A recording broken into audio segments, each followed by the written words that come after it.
Hey everyone, thanks so much for joining us. I am Jeff Reinholtz, Senior Manager, leading partner training and education with Datto. Today, I'm excited to be joined by a great partner, Vince Tinnirello, leading business development over at Anchor Networks. Vince, thanks for joining us. How are we? Doing great. Thanks for having me. Always a pleasure to participate in an event with Datto. So, Vince, I was excited for the opportunity to spend some time with you today, learn a little bit more about your story, what's going on in the world with Anchor. And I think one of the biggest things that kind of jumped off the map when I thought about you and I getting together was your role in business development. And one of the conversations I hear in the MSP community is, what are people doing to drive sales? What are people doing today to be strategic and stand out, to acquire and retain when you think about the opportunities of your clients and prospects? But I thought it was really refreshing that I'd heard so many cases that sounded very similar. And then I sat down with you.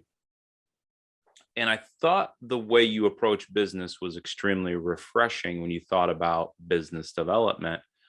You started to lead with an approach that really felt consultative to me, and it really seemed to be focused on that client and or prospect. Can you share a little bit about what leads you down that path and what realistically is some of your core beliefs on why you go in that direction when you're working with clients and prospects? Yeah, I'd be happy to.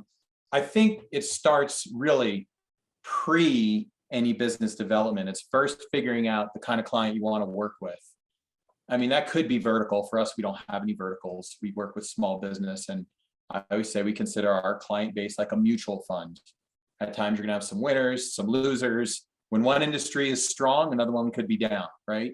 And so going, if we look at a book called The Pumpkin Plan that a lot of MSPs are probably familiar with, and evaluating existing clients and deciding who are the clients we like working with, what are their attributes, and who are the ones we don't like, and making a client assessment chart, that gives us our foundation for who we want to work with in general.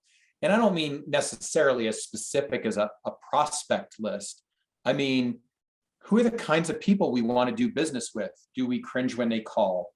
Do they take our advice? Do they engage with us? Do they follow best practices, right? It could be something as simple as, do they get it, right? And then once you've identified that, you can apply it to your own organization and saying, all right, well, now what are our core values? Okay, we have our set of core values. Now I'm going to go look for prospects whose values align with mine first and foremost. And then I start hitting all those other client assessment items, right? And you can't always get that in the prospective client sales call or process. You might get a year into it, as we are right now with a client, like, all right, it looked like they aligned, but they don't, right? We're going to part ways with them at renewal time. But once you have that in place, then as you start talking to prospective clients, you can start thinking, all right, well, how do we deliver service to them? And that's where the consultative approach then comes in. Because if you don't have the first piece, you can start consulting with a prospective client who doesn't get it. And no matter what, it's not going to be successful because they don't get the way you want to do things. So we're very process driven. And we have when we figured out who the kind of people we want to work with, we started also asking why. Well, they always take our recommendations. And so we developed our company process for how we do things. And then when you're meeting with prospective clients, you easily apply that. And looking at, well, what do they really need? We like to talk technology roadmap. We like to think future, and we can see, do they get our process? Do they get the way we do things? And when they start nodding their heads right away or saying, yeah, we need that, it just opens up things sales wise. When they're like, I don't know, I don't have a roadmap, I don't really care how much, they're out the door, right? So that's kind of what we lead with when we talk about a consultative approach, and we lead with roadmap and helping them develop a plan for their business, current and future. So there was something you hit on as you were walking through how you are able to deliver on your promise.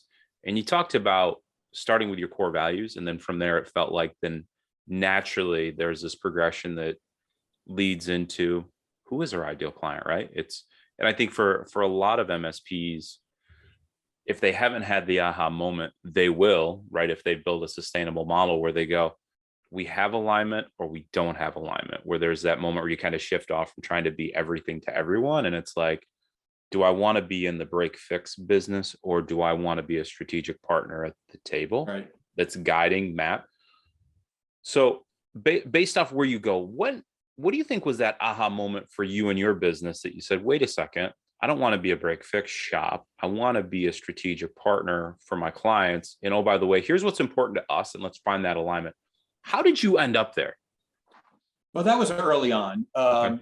And we're founded in 2002. And it was just all around the model of, I don't want to sell time, because time is finite and you can only sell so much of it. And, not knowing what revenue you were going to make when you woke up in the morning on January 1st did not appeal to me at all. So I'd say really in that first year, it was, how do I build a business that has a recurring revenue model as a base, at least, to sustain the business where I can wake up and not stress about what the rest of where business is going to come from. So that was very early on. And, coupling that with, just to be clear for MSPs, everybody who's watching this or listening, everybody's in a different place in the journey, right? I don't ever want to mislead anyone to say that there wasn't a time, like, we absolutely took whoever we could get as clients at times, because sometimes you have to as you're building your business, right? We took people who were time and materials with some fixed fee. We took people who were all fixed fee, but were like, gosh, they seem like jerks, but we need to build some clients. There's a journey. And then, ultimately you get to the point where you can say, all right, now let's replace the C clients with A and B. But I would say early on, I knew that we wanted fixed fee clients, and I could base a lot of, you either get it or you don't, whether or not the fixed fee made sense. Right? If it didn't make sense to you at all, I'm like, you're not a fit for us. And that was a good early indicator. Did you find when you went through kind of the break fix to the fixed fee model, those that were initially resistant ultimately fell into the same bucket where non-strategic, right? Definitely looking at every single nickel and dime and how it was spent and how it was allocated. Where did you find yourself as a company having to advocate a reason why the money was spent versus going, wait a second, shouldn't this be a client who's looking at me going, Vince, thanks so much for what you guys have done. This has been great, but how do we solve more problems? Did you find it actually occurring in the first instance where it was like, validate to me everything you've done this month? Not really. I mean, we drove the bus on that. Okay.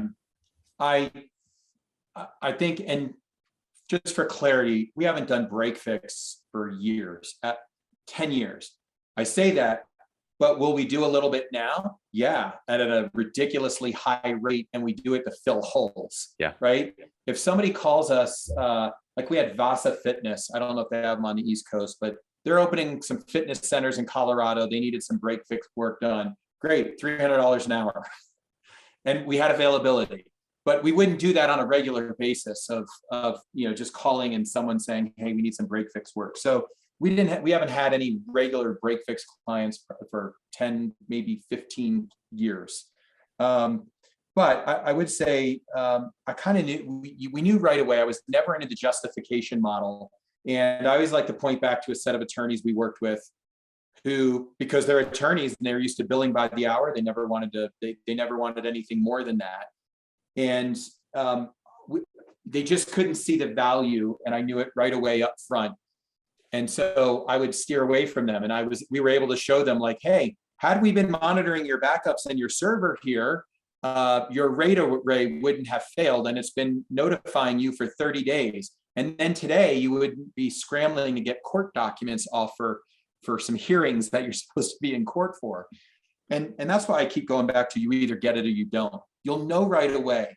And any client that wants us to sell them on the reason why, don't even bother. It's not worth your time. Because as I tell those break fix people, you shouldn't want to see us all the time. If you're asking me on an hourly basis, like, well, you're not here, so how do I know that I'm getting what I'm paying for? Well, you pay us to keep you up and running. You pay us for uptime. If we're there fixing things all the time, you need to tell me, you need to be saying to me, why are you here fixing things all the time? You pay us for uptime. And most people at this point that we want to work with, they get that instantly. It's not even a conversation. The ones that want a bunch of reporting, I already know we don't want to work with, because the clients that get it are too busy to look at a patch report unless they need it for compliance purposes. Right. Anyone who wants to look at a ticket report, forget it. Like most people don't care. If we're looking at a tactical level, like, hey, what part of the fleet should we replace? Well, let's see how many computer issues Susie's had, right? Yeah. That makes sense, but there's not a lot of report reviewing with clients. So do you think, based on where you sit in the organization leading business development, that it plays an extremely big benefit to the org, where it's kind of a twofold, right? Where number one, you're very good at what you do. And again, being very much consultative and working on a strategic roadmap and spending that time with somebody. But I think there's also a huge win that I can't emphasize enough that you're doing, that you're mitigating a lot of future risk and headache on how you go about attracting the right client to your business. Can you talk a little bit of that story and how the organization is benefiting from that? Yeah, I think if by selling roadmap services, right, and talking to clients about, if you follow our process, we don't love, we can give you predictable results. I don't love the word, guarantee, but we can almost guarantee results. If you follow our process, we know what works and what doesn't. And that's the driving force where it's truly win-win. Follow our process. I can give you predictable results where you're happy and we're happy. We are not, we don't love taking on a client who doesn't get it and it wants us to duct tape all their stuff. We'll tell them right up front, if you're looking, you can hire anybody for that. But if you don't buy into roadmap services, budget planning, and you're just looking to hire someone to do it on the cheap and duct tape what you have, we're not the right people. Because you can go through MSP after MSP, you're going to continue to have the same problems over and over. So if you value planning, roadmap, success is imminent. And that's made sales way easier, because we know you can really tell in the sales process who gets it and who doesn't around roadmap planning, budgeting, because they're like, yeah, we need that. We don't have that right now. And that's exactly what we're looking for. They may not know that's what they're looking for up front. Once you start talking about it, they get it. And then it's really win-win for your team, because you know that they're going to want to follow best practices, which may not always be code for spending money. It just may be following the right practices. I love it. I absolutely love the guidance you're sharing right now. So I'm going to shift gears then with you a little bit. I'm going to go back again and reflect the first time you and I were able to connect. I think you've got a very refreshing and disruptive way that you take a look at how you invest your time into your role and into your organization. Can you share a little bit about how you're bucking the trend regarding how you're spending the time, and what are you spending for yourself and what are you spending into the business? I'd love for you to share a little bit about that. You mean how I'm only trying to work 3 days a week? You said it, not me. Okay. So 19 years in business, there's been lots of ups and downs and failures, right? And don't have it all figured out, but I am a big advocate of peer groups. I personally am in an MSP Ignite peer group with a group of guys and like-minded individuals who in 2019 said, you got to do something different.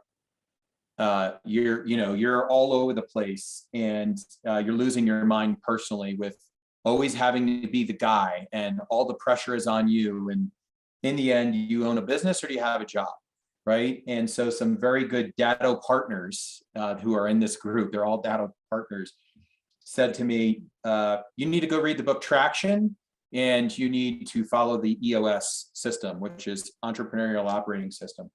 And my answer, of course, was, I already listened to it on audiobook. And their answer was, that's not good enough. Go read it in print and look at the graphics on the pages and digest it and reread pages. And I did that. And then one of the other people at my company who was a manager, he read it, and we looked at each other and said, we got to do something. So we brought it to the company, the rest of the team, and said, we got to do something. What do you guys think? And they all said, we got to do something because what we're doing isn't working and it's frustrating with culture and turnover and customers and process. And so we started there in 2019. And what I clued into right away was in my late 40s there, like, I don't want to do, I paid my dues of 60, 70, 80-hour work weeks. So how do we build this thing and get it in place where I'm not the guy? And I say that a lot, like, I don't want to be the guy anymore. So while a lot of MSPs thrive on being the guy or the gal, I personally don't want to be. I want to have a leadership team that can run this business and have it stand on its own. And so we started implementing EOS with great success. We did not self-implement. We have a paid implementer, which is very important because otherwise I would steamroll things and bully everyone into doing it my way. And we've built a leadership team and now a culture here at Anchor where things are really, have taken off. Yes, it translates into revenue and profit, but it starts with values, culture, knowing you have the right people, and building a team where the company can function on its own. And so as I started thinking about where I wanted to go with my life, it's not that I wanted to stop working. I just wanted to do what I wanted when I wanted.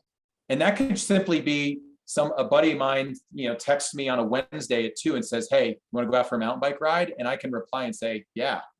Or, hey, do you want to take Friday off and go ski? Yeah. And I started working towards that. I can elaborate further, but I want to just pause there just to see if you've got any questions.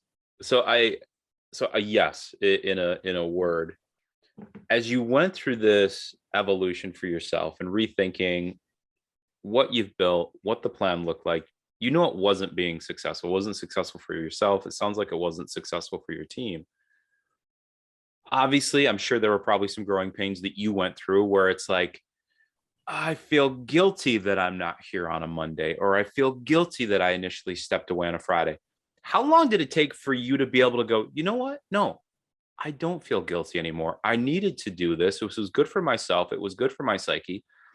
And I'd probably imagine it's probably good for your team, no? It is. It's still a little ongoing with guilt. Okay. So last year, I just took Fridays off. This year, I'm adding the Mondays in. It's challenging at times to get done what you want to get done.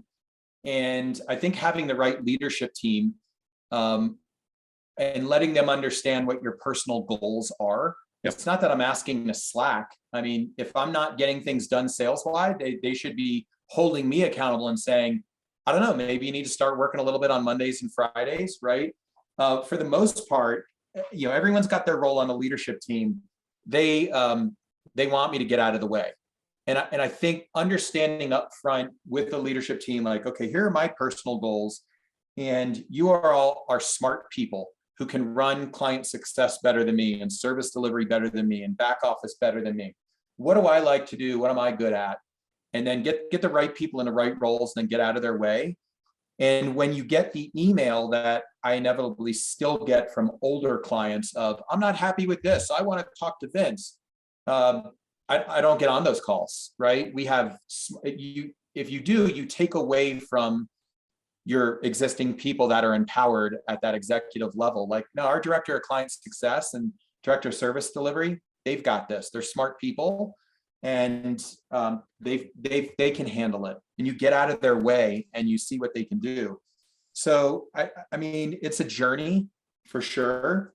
And I did have a little bit of guilt, and I kept talking about it with the leadership team, and they're like, stop, you don't need to worry about it. We have this, and we know how much time and effort you've put into the business. And as long as you're performing, it's great that they say that to me. As long as you're performing, no issue. I love it. I think it's hyper progressive. And I think it goes back to a statement once upon a time, 20 some odd years ago, my mentor said, Jeff, never confuse activity with achievement. Yeah. And that always stuck to me. And he said, Jeff, I'm not in the business of you and I staring at clocks. I'm in the business of you hitting results. I don't care how long it takes for you to do it. If you Right. can do it in the course of 25 hours in a work week, congratulations, disappear. Right. The same goes on the other end, right? If you're still grinding at hour 60, we both know what you're working towards. At least though, if you're grinding at 60, put your hand up and ask for help. Because obviously Right. something isn't working, right? So Yeah. uh, I love the direction. I love your approach to it. And I wish you all the best as you continue your growth and completely disrupting how leaders lead and how they think about what they're doing in the business. Because I think naturally what I've seen a lot of entrepreneurs fall into is they find themselves investing the 60, 70, 80-hour work week. They're giving up everything in their personal lives that drives happiness Right. and fulfillment, right? All of a sudden, it leads to all of these outlying moments where significant others, separations, right?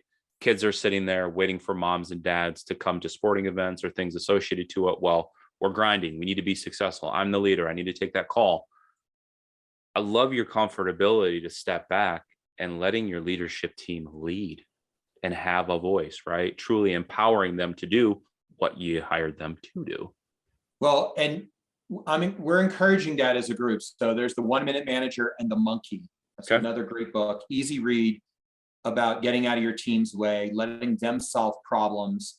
Ultimately, what I want for our leadership team is to be in the same boat as me, right? Build yourself a personal roadmap, build junior leaders that can run the team. And then maybe you're not in the weeds so much. And then maybe you can have a light Friday, right? Where you're available to your team, but you're not glued to your desk. So, and then it just builds, right? My goal, one of the things I did was build a chart of what do I like to do and should do? What do I like to do, but really shouldn't do? What don't I like to do, have to do? What don't I like to do and shouldn't be doing? And what are some tasks for me to get from here to there that I need to offload? I have my own roadmap, right? Ideally, at some point, I shouldn't be handling anything sales related. I love it. I'm enjoying it right now. And we're not that far along yet where we have multiple salespeople. I do financial oversight. I love that. I don't know that I will ever give that up. I'm not asking to stop working. I'm just asking to have the freedom to work when I want to and creating a glide path that will allow me to continue to do both. I see so many MSPs work their fingers to the bone and then they're over it and they sell, probably before they should. Yep. Well, why not keep your business and find a way to sort of phase your way out, right? Or just do what you want and still collect a paycheck every week. You can do that if you do it the right way and you plan for it. So that's kind of the mindset here and building junior leaders. I think about businesses, I guess one of the things when I say I don't want to be the guy is when you do business around town locally, Jeff, and maybe if you're not happy with something, do you immediately call up the business to go, well, I want to speak to the owner, right? For some reason with MSPs, that's the culture we've created. It's like, well, how about, no, I have a management team. There's a general manager, there's a director of service delivery, a director of client success, a director of finance. You can talk to one of them. You don't get to call, whoever this person is. And I always say, I'm not the owner. I am in charge of business development. I happen to be the shareholder in a company, but there is no CEO/owner here, right? I'm not the owner of the company. I'm the shareholder. Play on words maybe, but it's helped our employees understand roles, right? And they don't always worry about, well, what does Vince think? I don't know. Vince isn't in charge. You've got a manager. Worry about what she thinks, right? I absolutely love it. Absolutely love it. So I've got to ask you two more. Is what would be the one or two items you would direct or really give guidance and advice to for that young, or even, let me throw out the term young. Someone is stepping into the role of business development right now in their MSP, right? And they're going to be in charge of growing the organization. What's the one or two things you'd really encourage them to focus in on as they start in their journey? Strictly around business development? Yeah. I mean, I was teed up for the younger self question about business. Yeah. And we're going to go there in a minute. Yeah. I think, on this, sales is tough. So I don't know that my answers around business development will be the popular ones. I would argue that dialing for dollars doesn't, and I have sales experience from a different industry and career. Dialing for dollars isn't great and doesn't work. I would argue that direct mail doesn't work. I would argue that emailing me on LinkedIn and saying, hey, I noticed we have some, connections, maybe we can partner with each other, doesn't work. So in sales, really, those are things we have to do, but the percentages of return are low, right? So really, I think as a young salesperson, making sure that the company I work for has a good inbound, right, of people that, making sure we have a good system for that the people that want to do business with us can find us. I think then responding to those people the fastest and you possibly can. Sometimes being first is most important. I think building relationships with existing clients, depending on the sales role, because I think there's 3 different sales roles. There's inside sales, there's the outbound dialer, and then there's someone maybe who's handling inbound leads. I think mining your existing clients for additional business is always very important. None of this is rocket science. And being present around town with business networking groups. And I don't mean tips and leads groups, but just business networking groups and building your network. That's how you're going to get yourself business. I just think that's the best way. And then truly understanding what the client's need is and doing that consultative approach. Vince isn't trying to sell me IT services.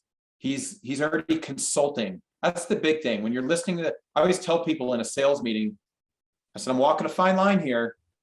I'm listening to what you're saying you think you need, and I'm already generating ideas, not trying to get ahead of ourselves like I know your business, but this is what you'll get from Anchor.